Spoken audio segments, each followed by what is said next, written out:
Terve. Mitä vittua sä Rauhoitu.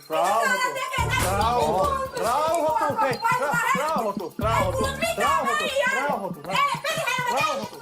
Sieltä tuli semmoinen hehkeä blombi meitä vastaan ja se aggressiivisen oloinen oli ja hän ei juurikaan poliisin puhutteluun vastannut eikä reagoinut. Mitä meidän kotielämä? Tuliko selväksi painu helvettiin? Sinä kans vitun! Emäs tussia perkele! Ei kuulu teille meidän perhe-elämä! Rauhoitu nyt. Ole Rauhoitu. sinä saatana heliumihiiri!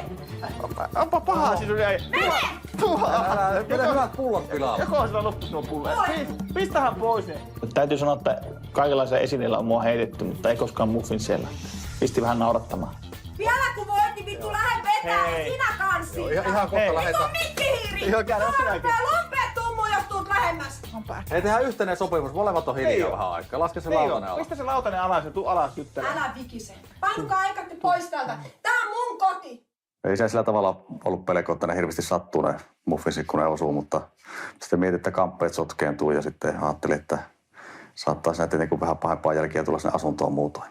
Hei, näytäpä sitä kulhoa tähän. Lähden! No niin. Mennään